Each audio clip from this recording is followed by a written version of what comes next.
મોરબીના જેતપરમાં ચાલી રહેલા ખેડૂતોના આંદોલનમાં પોલીસની જે કામગીરી રહી છે તે તો શરૂઆતથી શંકાના દાયરામાં છે અને હવે જે નેતાઓ આ ખેડૂતોને મદદ કરી રહ્યા છે તેમના અવાજને દબાવવાનું ષડયંત્ર કરવાના પોલીસ પર આરોપો લાગ્યા છે। ઘટનાની વિગતે વાત કરીશું આ વિડીયોમાં। નમસ્કાર, નિર્ભય ન્યૂઝમાં આપની સાથે હું મયુરી।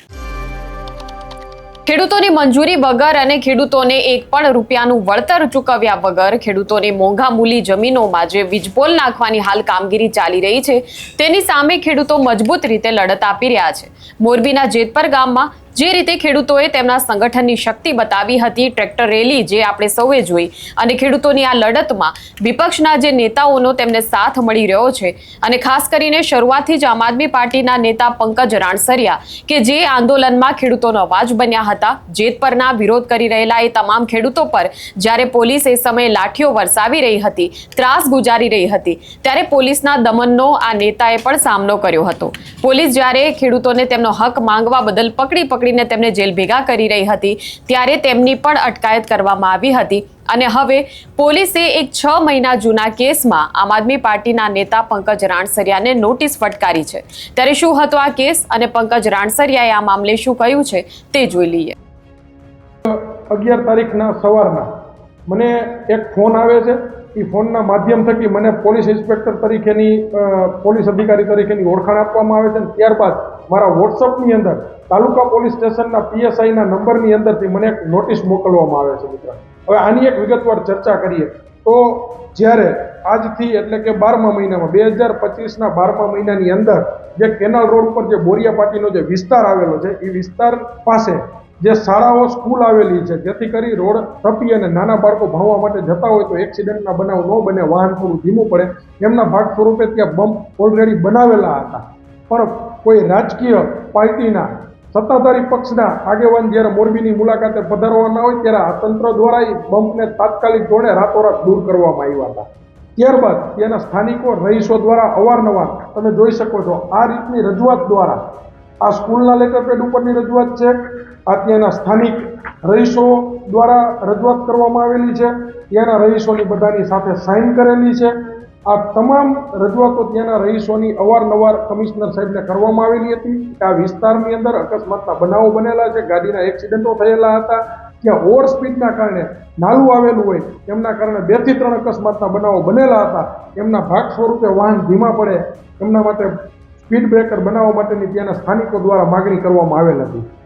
આ સ્પીડ બ્રેકર જ્યારે 25 તારીખની આશરે 25/12/2025ના રોજ મને જ્યાં સુધી ધ્યાનમાં છે ત્યાં સુધી રાત્રિના સમયે કમિશનર સાહેબના આદેશથી આરએનબી ડિપાર્ટમેન્ટને લગતા કોઈ પણ વ્યક્તિઓ દ્વારા વાહન લઈને આવ્યા હતા, એમની ટીમ ત્યાં કામ કરી રહી હતી। એમની ટીમ દ્વારા જ્યારે ત્યાં બમ્પ બનાવવામાં આવતા હતા ત્યારે ત્યાંના સ્થાનિક જાગૃત વ્યક્તિઓ દ્વારા મારું ધ્યાન દોરવામાં આવેલ કે પંકજભાઈ અત્યારે અહીંયા કામગીરી ચાલુ છે, બમ્પ ઊંચા બનાવે છે। એમના ભાગ સ્વરૂપે રાત્રિના હું અને અમારા આગેવાન વીરજી બાપા ત્યાં પહોંચ્યા હતા અને ત્યાંના સ્થાનિક જવાબદાર જે અધિકારી હતા એનું અમે ધ્યાન દોરેલું હતું કે આ જ રોડ ઉપરથી અસંખ્ય વાહનોની અવરજવર હોય છે, ઉદ્યોગકારો પણ આ જ રોડ ઉપરથી પોતાની ગાડીઓ લઈને ચાલતા હોય છે, તો આ જે સ્પીડ બ્રેકર તમે જે બનાવો છો એ કાં તો પ્લાસ્ટિકના નાના નાખવામાં આવે અથવા તો તમે જે ડામરના બનાવી રહ્યા છો એમને નીચા બનાવવામાં આવે અને એ રીતના શેપના બનાવવામાં આવે જેથી કરી કોઈને અડચણ ન થાય, કોઈ ગાડીને ટચ ન થાય।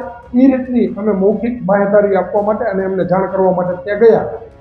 ત્યારબાદ એ સ્પીડ બ્રેકર અમે જે સૂચન આપ્યું હતું ત્યાં જે બનાવવાના હતા ત્યાંથી અમે નીકળી ગયેલ અને ત્યાંથી આશરે 1 થી 1.5 કિલોમીટર આગળ જે કોઈ પણ જવાબદાર તંત્રના માણસો દ્વારા કોઈ પણ વ્યક્તિને પૂછ્યા વગર સ્પીડ બ્રેકર અલગથી અનઘટ આવડત વગરના જે બનાવી નાખેલ અને એના કારણે બીજા દિવસે ત્યાં એક અકસ્માત બનેલો અને આ અકસ્માતની અંદર સારવાર દરમિયાન જે તે કોઈ વ્યક્તિનું મૃત્યુ થયેલ।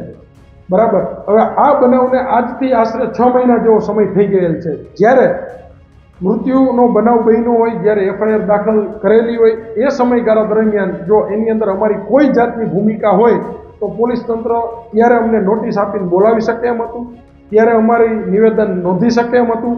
તેમ છતાં પણ પોલીસ તંત્ર દ્વારા આ કેસ બંધ કરી નાખવામાં આવ્યો, કેસને વાઇન્ડ અપ કરી નાખવામાં આવ્યો અને જ્યારે પંકજ રાણસરિયા અને એની ટીમ દ્વારા ખેડૂતોના હિત માટેની લડાઈ માટે થઈને સક્રિય ભૂમિકા ભજવવામાં આવી।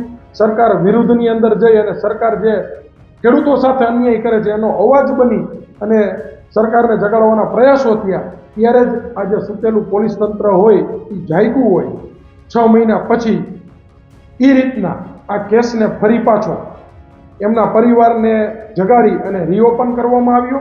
અને આપ જોઈ શકો છો મીડિયા માધ્યમ થકી કે મને 9/6/2026ના રોજ મને લેખિતની અંદર આમાં તારીખ 9 નાખેલી છે, પણ મને જાણ તો 11 તારીખે એટલે કે ગઈકાલે મને જાણ કરવામાં આવી કે આ કેસ બાબતને લઈ અને તમારી ઉપર આક્ષેપો થયેલા છે કે આ જે બમ્પ છે એ તમે બનાવેલો છે, એના કારણે જે વ્યક્તિનું મૃત્યુ થયેલ છે એ વ્યક્તિઓની પાછળ જવાબદાર પંકજ રાણસરિયા છે, એમના ભાગ સ્વરૂપે તમારે તાલુકા પોલીસ સ્ટેશને હાજર થવાનું છે અને તમારે નિવેદન આપવા માટે આવવાનું છે. તો મારે આ જે જવાબદાર પોલીસ અધિકારી છે એને મારે મીડિયા માધ્યમ થકી એટલું પૂછવું છે કે આ બનાવ જ્યારે બન્યો હતો એને આજથી 6 મહિનાનો સમય વીતી ગયો છે. જ્યારે ફરિયાદ દાખલ થયેલી હતી ત્યારે જો મારી એની અંદર કોઈ પણ જાતની જો ભૂમિકા કદાચ હોત તો તમે એ સમયે મને બોલાવીને મારું નિવેદન લઈ શકતા હતા.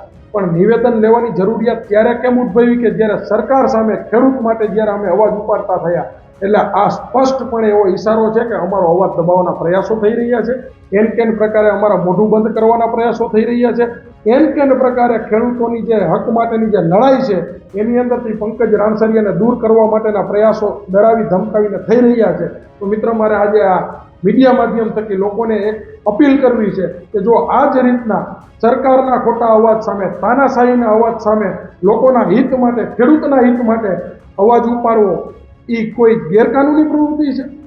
લોકોના હિત માટે જો બોલવું એ ક્યાંક ને ક્યાંક આ રીતના પોલીસ. ત્યારે આ મામલે તમારું શું કહેવું છે તે કમેન્ટ સેક્શનમાં અમને જણાવશો. અને આ પ્રકારના વિડીયો માટે આપ જોતા રહો નિર્ભય ન્યૂઝ. અમારી ચેનલને લાઇક, શેર અને સબસ્ક્રાઇબ કરવાનું ભૂલશો નહીં. નમસ્કાર.